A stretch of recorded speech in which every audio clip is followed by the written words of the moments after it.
అండి గే దానా. చూసారా, గే అనేది ముందుకు స్లైడ్ చేసాము. దానా అనే లెటర్ ప్లే చేసే ప్లే చేసేటప్పుడు వెనక్కి వస్తుంది. మళ్ళీ చూడండి, గే దానా.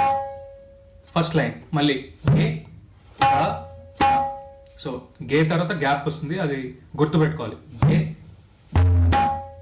ఇప్పుడు సెకండ్ లైన్లో ఫస్ట్ ఎస్ ఉంది కదా, సైలెంట్ ఉంది. ఎస్ గే దానా అని ఉంది అంటే ఎస్ తర్వాత గే దానా అనేవి కంటిన్యూస్గా ఉన్నాయి, మధ్యలో గ్యాప్స్ లేవు.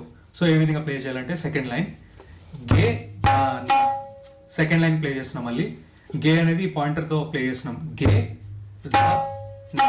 మళ్ళీ సెకండ్ లైన్ గే దానా, గే దానా, గే దానా. సో చాలా ఈజీ కదా. ఈ విధంగా ఫస్ట్ లైన్ సపరేట్గా ప్లే చేయండి, కొంచెం సేపు ప్రాక్టీస్ చేయండి. తర్వాత సెకండ్ లైన్ ప్లే చేయండి, కొంచెం సేపు ప్రాక్టీస్ చేయండి. ఆ తర్వాత రెండు కలిపి ప్లే చేయండి. సో ఏ విధంగా వస్తుంది, గే దానా.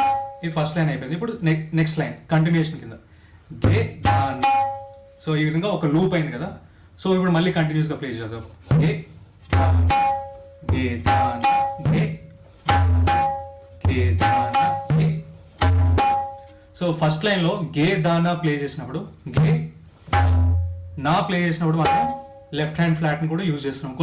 కొంచెం స్ట్రెంగ్త్ ఎక్కువ అవ్వడానికి, కొంచెం సపోర్ట్ అనేది, డెప్త్ అనేది ఎక్కువ పెరగడానికి. ఫస్ట్ లైన్లో గే దానా అని ఉంది కదా, ఆ నా ప్లేస్లో మనము ఈ విధంగా లెఫ్ట్ హ్యాండ్ ఫ్లాట్ని కూడా దానికి యాడ్ చేస్తున్నాం. సో మళ్ళీ ప్లే చేస్తున్నాం చూడండి, గే దానా, గే దానా, గే గే దానా, గే. సో గే దానా అని కంప్లీట్ అయిన తర్వాత 8 లెటర్స్ కంప్లీట్ అయిన తర్వాత మళ్ళీ ఫస్ట్ లెటర్కి వచ్చాయన్నమాట. సో ఈ విధంగా కంటిన్యూస్ లూప్ అనేది క్రియేట్ అవుతుందన్నమాట. అది కూడా మనం ప్రాక్టీస్ చేయాలి. గే దానా, గే దానా, గే దానా, గే దానా, గే దానా. సో గే దానా, గే దానా, గే దానా, గే దానా, గే.